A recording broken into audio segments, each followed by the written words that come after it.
Hola gentecita, ¿cómo están? Espero que se encuentren muy bien el día de hoy. Como pueden ver en el título del video, hoy no va a ser un video como los que suelo hacer en mi canal. Va a ser como un video más distinto, así que quédense aquí para ver la historia del caso Mijangos o la llena de Querétaro. Comencemos diciendo quiénes son los involucrados y comenzaremos mencionando a quien es más relevante en lo que es toda esta historia, que es Claudia Mijangos Arzac, nacida en Mazatlán, Sinaloa en 1956, en el seno de una familia acaudalada, por lo cual no se le complicaba mucho su vida diaria, su vestimenta, estudio, etcétera, etcétera. Durante su juventud entró a un concurso de belleza en Mazatlán, que es donde ella vivía, y este concurso lo ganó. El concurso, mencionar que era un concurso de belleza. Años después de este concurso de belleza, los padres de Claudia fallecen, dejándole la cuantiosa herencia que ya tenían. Posterior a esto, decide casarse con Alfredo Castañeda, quien decide, o entre los dos deciden, mudarse a la ciudad de Querétaro, donde tuvieron a 3 hijos, que son Alfredo Antonio de 6 años, Ana Belén de 9 y Claudia María de 11 años. Estos niños estaban en la escuela donde ella impartía catequesis, clases de civismo y todas estas cosas, el cual se llama Colegio Fray Luis de León. Fueron pasando, y conforme fue pasando el tiempo, el comportamiento de Claudia Mijangos se empezó a ver como afectado. La gente que estaba a su alrededor notaba que empezaba a cambiar, que ya no era la misma persona, y eso propició que el matrimonio entre Alfredo y Claudia empezara a decaer. Por ende, años después decidieron divorciarse y empezó una pelea por la custodia de los hijos. A raíz de estas peleas, Claudia Mijangos empieza a asistir un poco más a la escuela de sus hijos por motivos de clases, religión y todo esto. He de mencionar que Claudia Mijangos era una señora muy creyente de Dios, de la religión, entonces era demasiado católica. A raíz de que empieza a asistir tanto a la escuela de sus hijos, donde ofrecían que era católica, se empieza a crear un rumor con un padre de aquel entonces llamado Padre Ramón, el cual la gente decía o empezaba a crear chismes de que había una relación entre Claudia Mijangos y el Padre Ramón, cuya relación fue después desmentida por Roberto Castañeda, el cual era el padre encargado de la escuela en aquel entonces. Pasando el tiempo, Claudia empezó a atenuar más como son síntomas o signos, y empezaba a decir que escuchaba voces constantemente, que eran muy rumiantes, los escuchaba cada rato, a todas horas, y esto no se lo quiso contar a su ex esposo porque ya la catalogaba de loca, de que no estaba bien, y pues decidió guardarse todo esto para ella. Bueno, la historia comienza aquí el 23 de abril de 1989. Ese día el papá, es decir Alfredo, llevó a sus 3 hijos a la kermés de la escuela que se estaba organizando. Estuvieron con ellos todo el día, todo parecía que iba a ser un día normal, pero al regresar a su casa, Alfredo trató de entablar una conversación con su esposa, tratar de convencerla de que regresaran, que era lo mejor para los niños y todo eso, pero Mijangos se negó por completo, dijo que no, que ella no le interesaba, que ella había otra persona en su vida, alguien más elevado, por así decirlo, y pues negó por completo, o no quiso simplemente aceptar una relación otra vez con su ex esposo. Al ver esto, Alfredo, es decir su ex esposo, la vio demasiado alterada, algo como que no le cuadraba, y quería ir por sus hijos, es decir, se los quería llevar, pero otra vez Claudia se opuso y le dijo que no se iba a llevar a nadie, y corrió a su esposo, más bien ex esposo, de su casa, el cual al salirse le dijo que se iba a arrepentir. Hasta ahí todo parecía normal. Se despidió más bien corrió a su ex esposo y le dijo a sus hijos que se subieran ya a sus recámaras a dormir,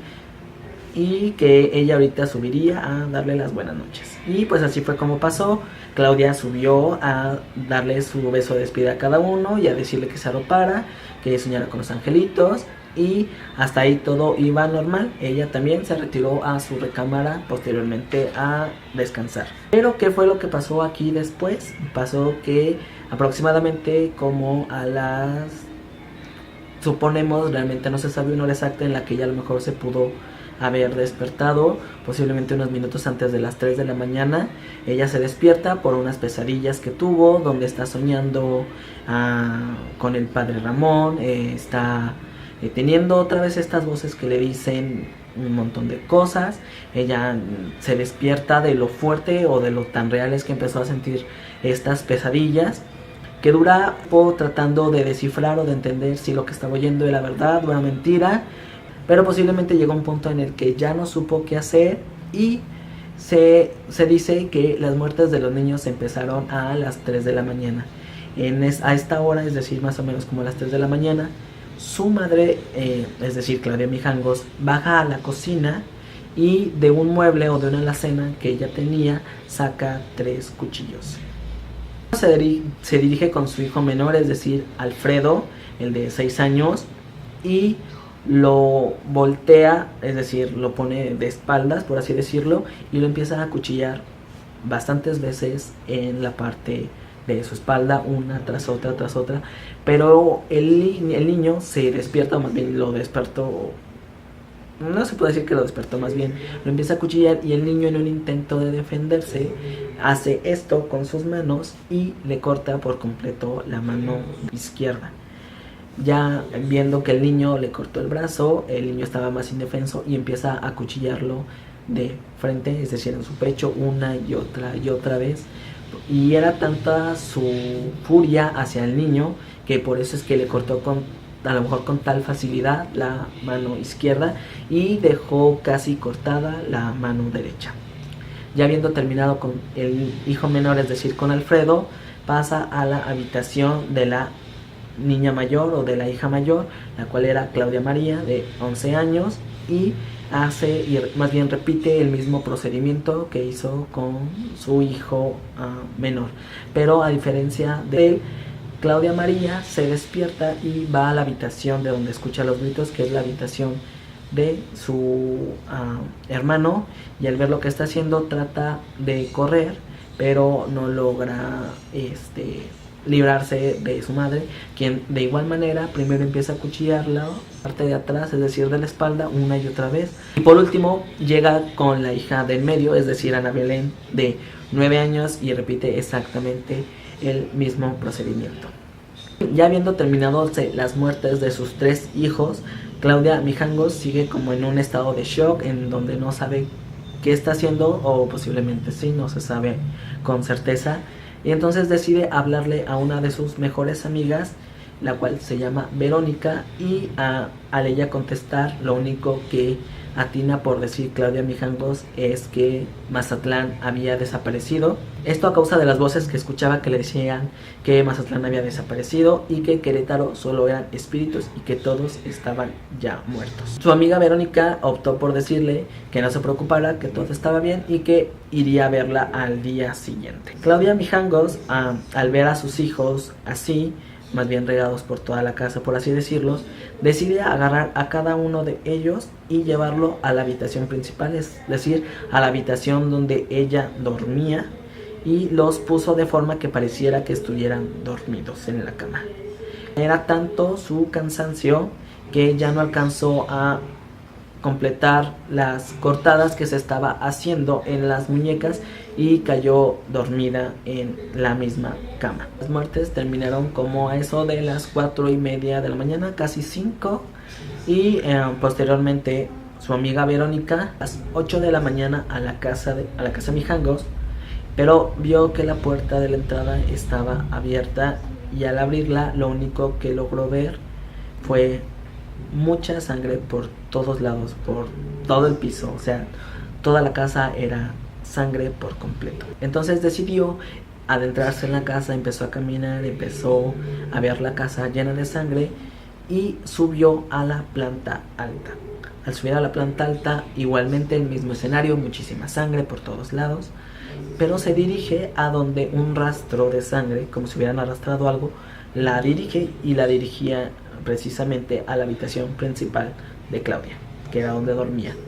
Al entrar, la escena que vio fue a los niños muertos y a Claudia Mijangos acostada en la cama, igual pareciera muerta.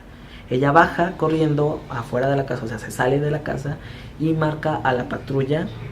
y la patrulla obviamente no tarda en llegar. Al llegar a la casa, igualmente la gente ve, no la gente,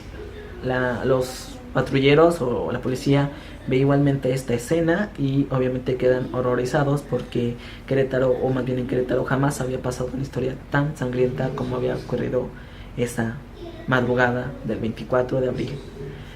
Cuando suben los peritos o la gente que se encarga de tomar toda esta escena del crimen, deciden tomarle el pulso a Claudia Mijangos y se dan cuenta que ella sigue viva, así que la trasladan rápidamente al Instituto Mexicano del Seguro Social, es decir, al IMSS, donde se estaba recuperando. Después de varios días de investigación se dan cuenta que la única persona que pudo haber causado la muerte de estos niños o haber causado el filicidio había sido Claudia Mijangos, ya que la chapa no se encontraba forzada y que las únicas personas que estaban en ese momento eran ellos 4. Aparte, el vestido que ella traía puesto tenía tanto sangre de ella por las leves cortadas que se alcanzó a dar en las muñecas, pero mayormente eran sangre de ellos. Además, los cuchillos encontrados en la escena del crimen, que eran 3, tenían todas sus huellas de ella, o sea, no tenía huellas de ninguna otra persona. Toda esta investigación duró 3 días, ya que el 27 de abril de 1989 le pregunta a Claudia Mijangos, ya que está un poco más recuperada, ya que está un poco más dentro de sí, que qué había pasado. Y ella seguía absorta de que sus hijos estaban vivos, de que estaban en la escuela, que tenía que recogerlos, que tenía que despertarlos, pero otra vez entró en una psicosis en ese momento y empezó a contar todo lo que había pasado, de que las voces le habían dicho que los matara, que si no, no iba a poder ella estar bien.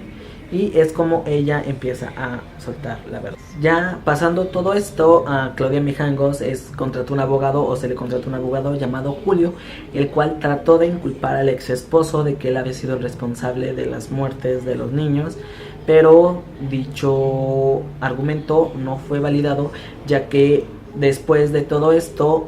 Claudia Mijangos, el argumento no fue validado o no fue tomado en cuenta, ya que Claudia Mijangos fue sometida a varios exámenes psicológicos, las cuales determinaron que tenía una enfermedad mental, la cual había ocasionado que ella matara a sus hijos. Es decir, en el momento de que ella propició la muerte de sus hijos, ella no estaba en sus 5 sentidos. Por tal razón, el 23 de enero de 1992 fue ingresada al reclusorio de la misma ciudad, pero al ala psiquiátrica, y es ahí donde le dieron la pena máxima. En aquel entonces eran 30 años de prisión por el triple filicidio. Actualmente le queda solo 1 año de condena en este reclusorio, es decir, el siguiente año tendría que ya salir libre por todo este suceso que pasó en Querétaro, una ciudad donde no pasaba nada, a quedar marcada de por vida por este suceso tan lamentable de la casa Mijangos. Hoy en día la casa se encuentra en esta situación, se encuentra en pésimas condiciones. Ya se le quitó la seguridad que tenía cuando recién pasó, ya que muchos curiosos iban y hacían maltratos, rompían cosas, y ya la casa quedó prácticamente en ruinas. Esto es todo por el caso del día de hoy. No es que haya hecho más, pero si les gustó el video y quieren que siga haciendo como más de estas cosas, como contar historias de casos así, déjenme en los comentarios y denle mucho likes a estos videos. Compártanlos y póngalos en sus favoritos. Y sin más que decir, yo me despido y nos vemos hasta el próximo video.